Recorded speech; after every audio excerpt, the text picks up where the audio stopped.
खाना लग गया है, छोटी राजकुमारी आपका इंतज़ार कर रही हैं। अंशी बोली, तुम चलो हम आते हैं। देवंशी नीचे आए, सब बातें करते हुए खाना खाने लगे। कुछ देर बाद सबने खाना खाया और अपने अपने कमरे में चले आए। दिशा को नींद नहीं आ रही थी। दिशा बाहर आई और झूले पर आकर बैठ गई। ऋषि ने अपने कमरे से दिशा को बाहर देखा तो ऋषि भी अपने कमरे से निकलकर दिशा के पास आ गया। ऋषि दिशा के बगल में झूले पर बैठते हुए बोला, क्या हुआ? कुछ नहीं, बस नींद नहीं आ रही थी तो यहाँ पर चली आई। तुम्हें क्या हुआ? तुम्हें भी नींद नहीं आ रही क्या? दिशा ऋषि की तरफ देखते हुए बोली, नहीं, मैंने तुम्हें खिड़की से बाहर देखा तो इसलिए चला आया। ऋषि ने कहा। दिशा चांद की तरफ देखने लगी। ऋषि दिशा की तरफ देखते हुए बोला, एक बात पूछूं? पूछो। दिशा चांद को देखते हुए बोली, तुम्हें कैसा लड़का चाहिए, मतलब शादी के लिए? ऋषि ने झिझकते हुए कहा, अभी तक सोचा नहीं मैंने कुछ भी इस बारे में। दिशा चांद को देखते हुए बोली, फिर भी थोड़ा सा तो बता सकती हो ना? दिशा बोली, मुझे समझदार हो, रिश्तों की कदर करे, बड़ों की रिस्पेक्ट करे, कम बोले पर मेरी बातें बिना कहे ही जान ले। ऋषि दिशा की बातों पर ध्यान से सुन रहा था। एक एक शब्द वह मुंह बनाकर बोला, अब बिना कहे कोई इसकी मन की बात कैसे जान ले? ये लड़कियां पागल होती हैं क्या? हम लड़के चिल्ला चिल्ला कर इनसे कुछ कहें तो भी इन्हें कुछ जान नहीं पड़ता, ये जान नहीं पाती, और हम लड़के इनकी मन की बातें बिना कहे कैसे जान सकते हैं? दिशा आगे बोली, और सबसे ज़रूरी बात, उसे मेरे और मेरी जीजी माँ के साथ रहना होगा, क्योंकि मैं जीजी माँ को छोड़कर कहीं नहीं जाऊँगी। इतना सुनकर ऋषि मुस्कुरा दिया और मन ही मन बोला, चलो कुछ तो ग्रीन सिग्नल मिला। दिशा बोली, अब तुम बताओ तुम्हें कैसी लड़कियाँ चाहिए? तुम्हें कैसी लड़की चाहिए? ऋषि दिशा की तरफ देखते हुए बोला, मुझे चाहिए नहीं, मुझे तो मिल चुकी है। इतना सुन दिशा बोली, कौन है वो? तुमने मुझे बताया नहीं। ऋषि बोला, इस वक्त वो मेरे सामने ही बैठी है। दिशा एक पल के लिए हैरान हो गई, फिर इधर उधर देखते हुए बोली, कहाँ है? यहाँ पर तो कोई भी नहीं है। ऋषि बात बदलते हुए बोला, मेरा मतलब मेरे दिल में है। दिशा बोली, ठीक है, अब मुझे नींद आ रही है, मैं सोने जा रही हूँ। इतना कह वो उठकर खड़ी हो गई। दिशा अपने कमरे में आई। ऋषि बोला, क्या इसे सच में कुछ नहीं समझ में आया, या ये समझना नहीं चाहती? वैसे तो इसका दिमाग 400 किलोमीटर की रफ्तार से चलता है और जैसे कितनी भोली बन जाती है। इतना क्या ऋषि दिशा के पीछे चला आया। दिशा अपने कमरे में आकर बेड पर आई। तभी ऋषि उसके कमरे का दरवाज़ा खोल अंदर आया। दिशा सामने देख घबराते हुए बोली, तुम? ऋषि बोला, मुझे तुमसे कुछ कहना था। दिशा को अब एक पल के लिए लगा कि कहीं ऋषि अभी अभी दिशा की बातें तो नहीं कर रहा था। यही सोच सोच कर दिशा का दिल ज़ोर ज़ोर से धड़क रहा था। दिशा बोली, मुझे अभी नींद आ रही है, हम कल सुबह बात करेंगे, तुम जाओ यहाँ से। ऋषि दिशा की तरफ बढ़ते हुए बोला, नहीं, मुझे अभी करना है। ये कहते हुए ऋषि दिशा के पास आ ही रहा था, तभी ऋषि का पैर कारपेट से लग गया, जिससे ऋषि सामने खड़ी दिशा को लेकर बेड पर गिर गया, जिससे ऋषि और दिशा के होंठ आपस में टकरा गए। दिशा हैरान रह गई। ऋषि भी उतना ही हैरान था, क्योंकि उसे बिल्कुल भी अंदाज़ा नहीं था कि वो ऐसा कुछ हो जाएगा। दिशा जल्दी से ऋषि को धक्का दे दूर करते हुए बोली, पागल हो क्या? तुमने मुझे किस किया? ऋषि बोला, मैंने कुछ नहीं किया, वो तो गलती से हो गया। दिशा गुस्से से बोली, गलती से? तुम अभी यहाँ से चले जाओ, वरना गलती से तुम्हारा सर फोड़ दूंगी मैं अभी के अभी। ऋषि मुस्कुराते हुए बोला, मैंने सच में कुछ नहीं किया, तुम चाहो तो मैं तुम्हें समझा सकता हूँ। तुम यहाँ पर खड़ी थी, मैं दरवाजे से आ रहा था, मेरा पैर स्लिप हुआ और मैं ऐसे गिर गया।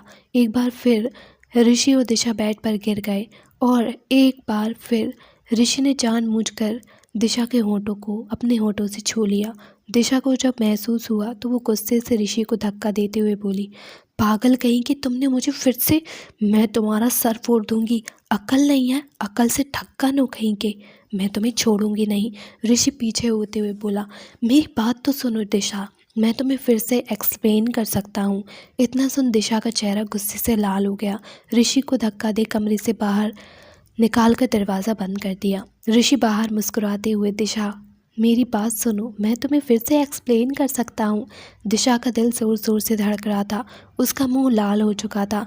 दिशा कुछ नहीं बोली तो ऋषि भी मुस्कुराते हुए अपने कमरे में चला गया। दिशा बेड पर लेट गई। उसे बार बार ऋषि के गर्म होंठ अपने होठों पर महसूस हो रहे थे। दिशा झल्लाते हुए बेड से उठकर बैठ गई और गुस्से से बोली, मैं तुम्हारा सर फोड़ दूंगी, चिलगोज़र कहीं के। अकल तो एक पैसे की नहीं है इसमें, बिना पैंदी के लोटे। मैं तुम्हारी जान ले लूँगी। इधर ऋषि अपने कमरे में बेड पर लेटे हुए मुस्कुराया जा रहा था। दिशा का गुस्से से लाल चेहरा बार बार उसके जहन में आ रहा था। सुबह का वक्त। सुबह उठकर सब रेडी होकर इलाहाबाद के लिए निकल गए थे। कुछ घंटों बाद सब इलाहाबाद आए। देव अंशी को कमरे में ले आया। शारदा जी अंशी के पास आई। उन्होंने देखा अंशी के हाथ में प्लास्टर लगा हुआ था।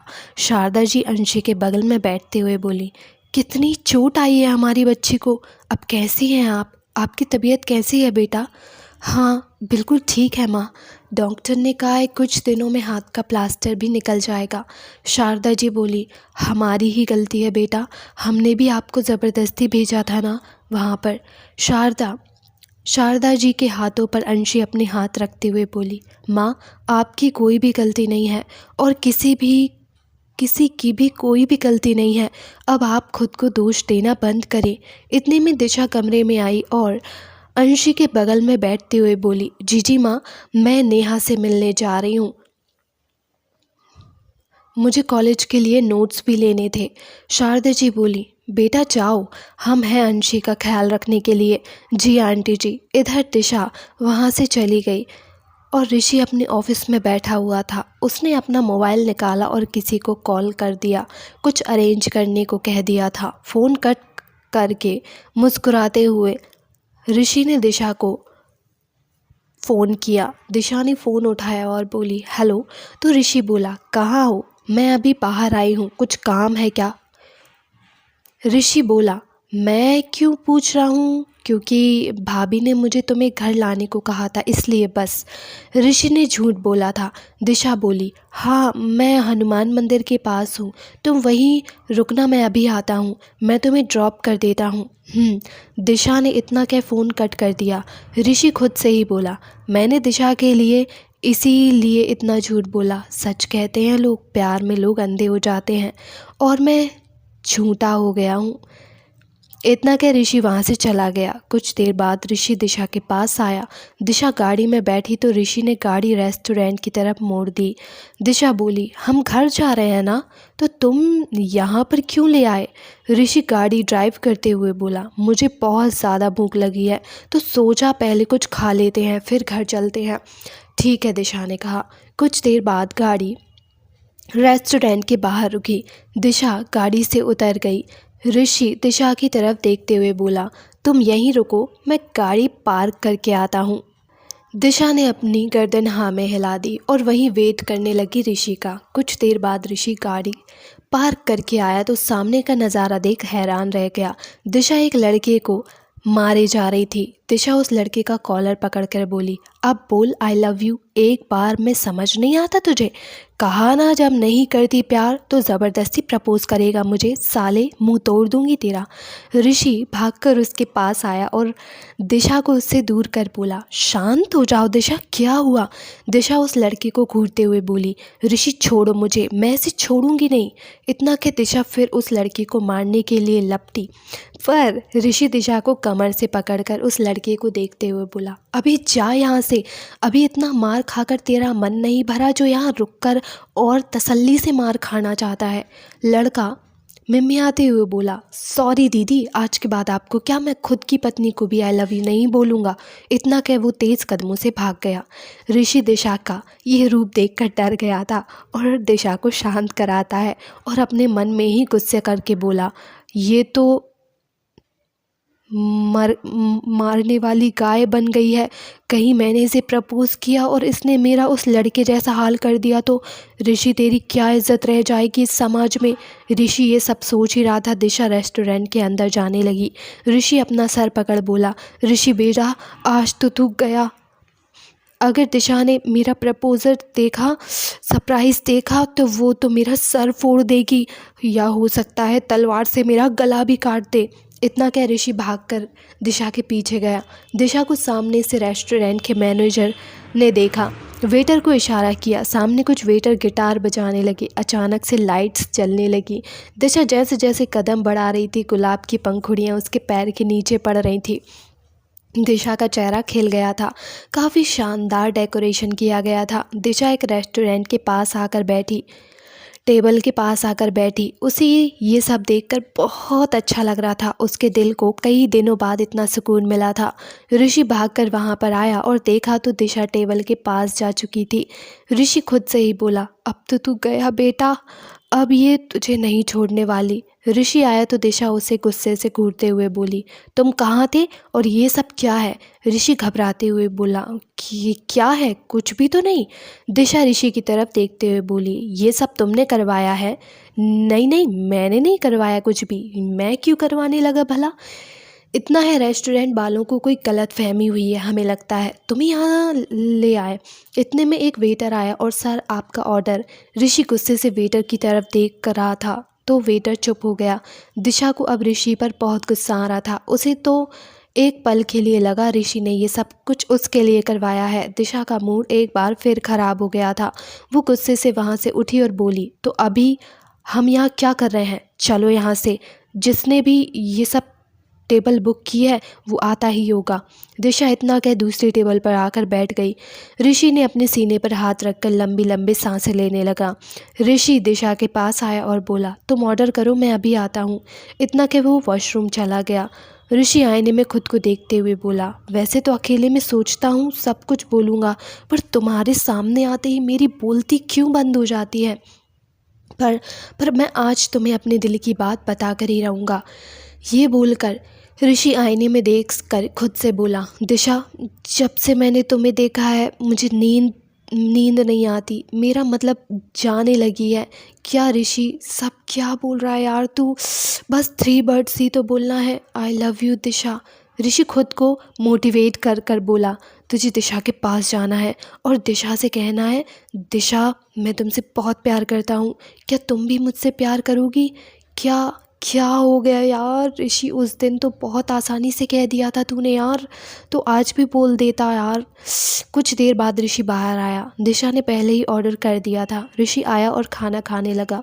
वही दिशा को देखकर बोलने की बहुत कोशिश कर रहा था, पर बेचारा ऋषि कुछ बोल नहीं पा रहा था। जब से उसने दिशा को तलवार चलाते हुए और उस लड़के को पीटते हुए देखा तो वो और ज़्यादा डरने लगा। कुछ देर बाद दोनों ने खाना खाया और बाहर आए। दिशा गाड़ी में आकर बैठ गई। ऋषि भी ड्राइविंग सीट पर आकर बैठ गया और कुछ देर में घर भी आ गया।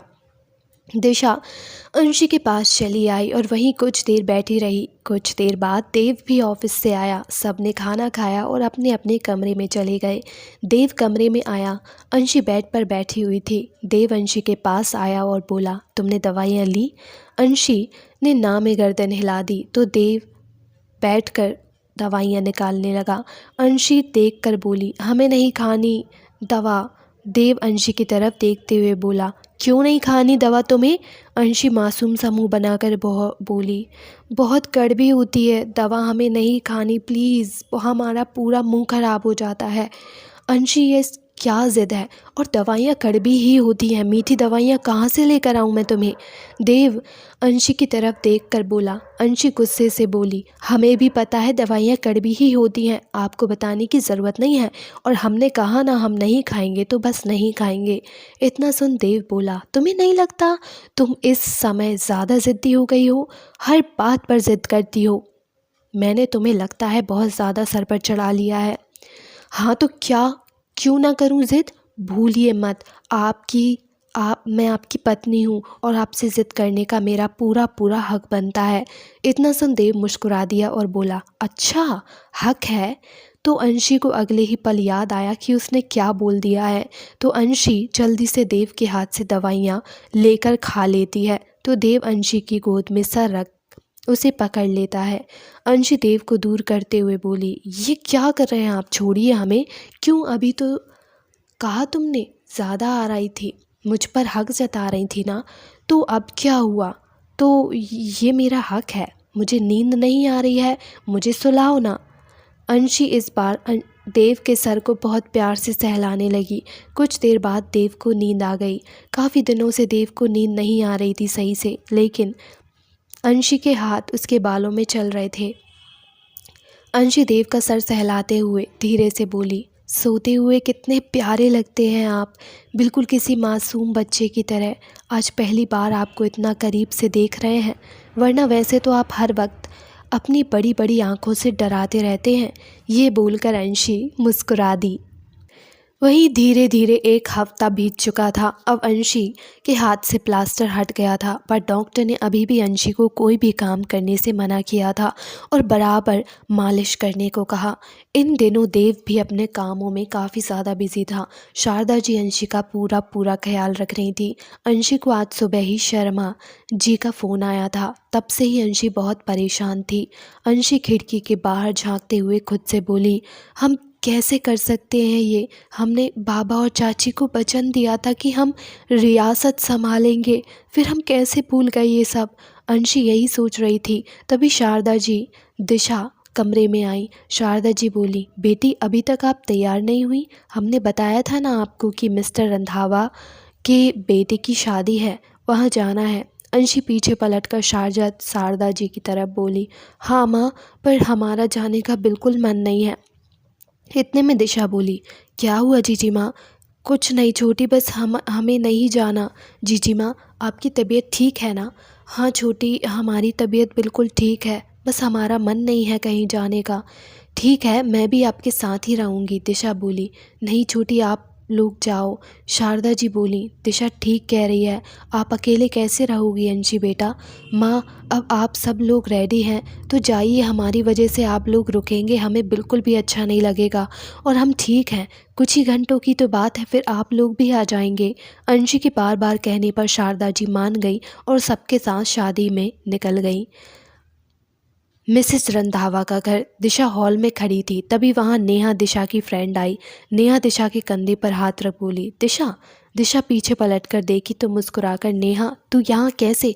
मैं अपनी कज़न की शादी में आई हूँ, तू यहाँ कैसे आई है? मैं भी यहाँ आंटी जी के साथ शादी में आई हूँ। अच्छा चल छोड़ ये सब, मैं सबसे मिलवाती हूँ तुझे। इतना कह नेहा दिशा का हाथ पकड़ अपने कज़न के भाइयों से मिलवाने लगी। ऋषि भी वहीं सामने खड़ा कुछ लोगों से बात कर रहा था। उसकी नज़र बार बार दिशा पर जा रही थी। दिशा ने फिरोजी रंग की साड़ी पहनी थी, जिसमें वो बहुत ही खूबसूरत लग रही थी। पर अचानक से ऋषि का चेहरा गुस्से से लाल हो गया, क्योंकि नेहा के कज़न दिशा से हाथ मिला रहे थे। दिशा भी उन लोगों से हंस हंस कर बातें कर रही थी और कुछ लोग दिशा को बुरी तरीके से घूर रहे थे, जो ऋषि को बिल्कुल भी अच्छा नहीं लग रहा था। ये देख ऋषि गुस्से से दिशा के पास आया और उसका हाथ पकड़कर खींचते हुए बाहर ले जाने लगा। दिशा अपना हाथ छुड़ाते हुए गुस्से से बोली, ऋषि ये क्या कर रहे हो? मेरा हाथ छोड़ो। सब देख रहे हैं हम लोगों को। ऋषि को जैसे कोई फ़र्क ही नहीं पड़ रहा था, वो जैसे दिशा की बातें सुनना ही नहीं चाहता हो। ऋषि गुस्से से दिशा को बाहर ले आया, गाड़ी जाकर पार्क में वहाँ से ले आया और उसे छोड़ दिया। वैसे यहाँ कोई था नहीं। दिशा गुस्से से ऋषि की तरफ देखते हुए बोली, ये क्या बदतमीज़ी है ऋषि, पागल हो तुम? इतना सुन ऋषि गुस्से से बोला, मैं बदतमीज़ी कर रहा हूँ? तुम्हें मेरी बदतमीज़ी दिखती है और दूसरों की नहीं। इतना सुन दिशा गुस्से से बोली, तुम पागल हो? बदतमीज़ी किसने की मुझसे बदतमीज़ी? वह लोग मुझसे सिर्फ फ्रेंडली बात कर रहे थे और कुछ नहीं। पर तुम्हें इतनी मिर्ची क्यों लग रही है? इतना सुनते ही ऋषि गुस्से से दिशा की कमर पर हाथ डालता है और अपने करीब करके उसकी गर्दन को पकड़कर अपने करीब करके अचानक से दिशा के होंठों को अपने होंठों से जोड़ देता है। दिशा तो जैसे जम सी गज जाती है और उसे समझ नहीं आता कि वो क्या रिएक्ट करे। दिशा की आंखें अपने आप ही बंद हो जाती हैं। कुछ देर बाद ऋषि दिशा के होंठों से खुद के होंठों को दूर करता है।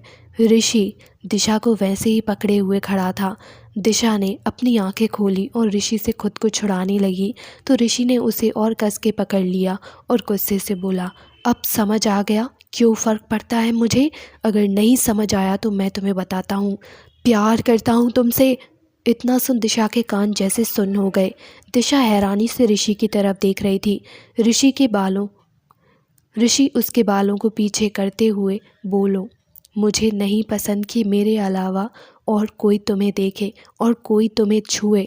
मुझे नहीं पसंद कि कोई तुम्हें हाथ भी लगाए। तो दूर रखो उन लोगों को खुद से, वरना मैं उन लोगों को इस दुनिया से दूर कर दूंगा। इतना कह ऋषि बोल बंद हो गया। शायद बारिश शुरू होने वाली थी। दिशा तो जैसे जम सी गई थी, उसे जैसे कुछ सुनाई ही नहीं दे रहा था। ऋषि ने उसके बालों को सही किया और उसका हाथ पकड़कर अंदर ले आया।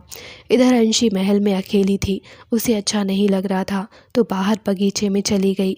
मौसम काफ़ी सुहाना था, पर अंशी के दिल में कुछ बेचैनी थी। उसने आंखें बंद थी, उसकी आंखों में उदासी थी। अंशी अपने ख्यालों में गुम थी। देव कब आया उसे पता ही नहीं चला।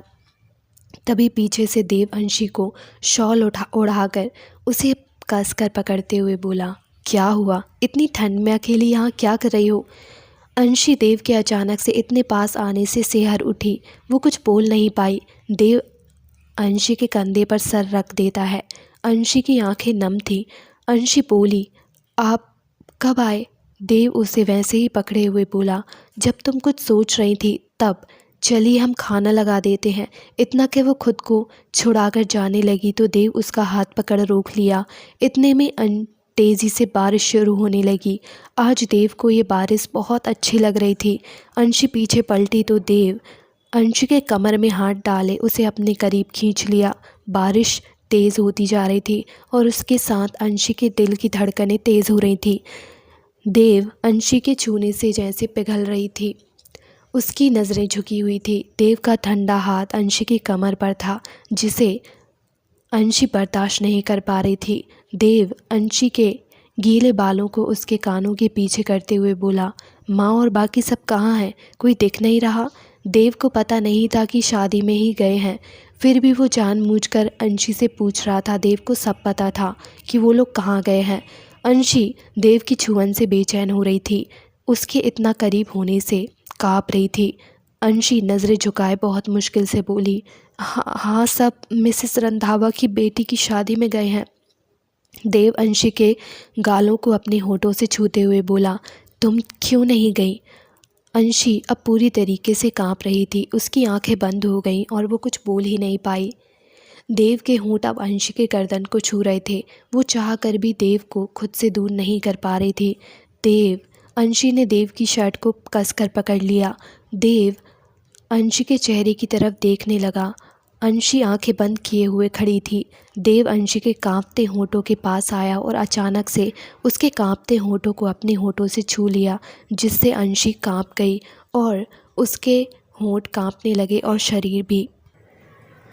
तो हेलो एवरीवन, आई होप आपको आज का एपिसोड पसंद आया होगा। और आपको क्या लगता है कि इस स्टोरी में क्या होने वाला है? क्या अंशी देव को छोड़कर चली जाएगी अपनी रियासत संभालने? और ऋषि और दिशा की जो लव स्टोरी है वो कैसी लग रही है, प्लीज़ बताइएगा। और हाँ, कल का जो एपिसोड रहेगा, जो नेक्स्ट एपिसोड रहेगा, उसमें मैं देव और अंशी का रोमांस दिखाने वाली हूँ। और इस एपिसोड में थोड़ा मैं देव और अंशी को कम दिखाया है, दिशा और ऋषि को ज़्यादा दिखाया है, क्योंकि यार उनकी लाइफ भी पटरी पर लाना है मुझे, उनकी लव स्टोरी भी पटरी पर लाना है, तो मुझे उनका सेशन ज़्यादा दिखाना पड़ा। और बाकी आपको जो नेक्स्ट एपिसोड मिलेगा वो देव और अंशी का रोमांटिक एपिसोड रहेगा। और यार प्लीज़ कमेंट में बताइएगा कि आपको स्टोरी कैसी लग रही है। और मुझे पता है कि आपको स्टोरी बहुत ज़्यादा पसंद आ रही है, लेकिन आपके कमेंट से मुझे मोटिवेशन बहुत ज़्यादा मिल जाता है और मेरा गला भी आप लोगों की दुआओं से अब थोड़ा थोड़ा ठीक है। तो प्लीज़ बताइएगा। और यार सब्सक्राइब कर दो यार, सच में बिल्कुल सब्सक्राइब नहीं हो पा रहा है यार। मैं सोच रही हूँ यार 1000 सब्सक्राइबर तो बनते हैं यार, आप लोग 1000 भी नहीं कर पा रहे हैं। व्यूज़ तो इतने अच्छे जा रहे हैं लेकिन सब्सक्राइबर बहुत कम है। तो प्लीज़ यार सब्सक्राइब भी कर दिया करो कभी कभी, और कमेंट करना बिल्कुल मत भूलना। और आपको जो भी लग रहा है जैसे कुछ मिस्टेक हो रही हो मुझसे, तो वो भी प्लीज़ कमेंट में बताइएगा।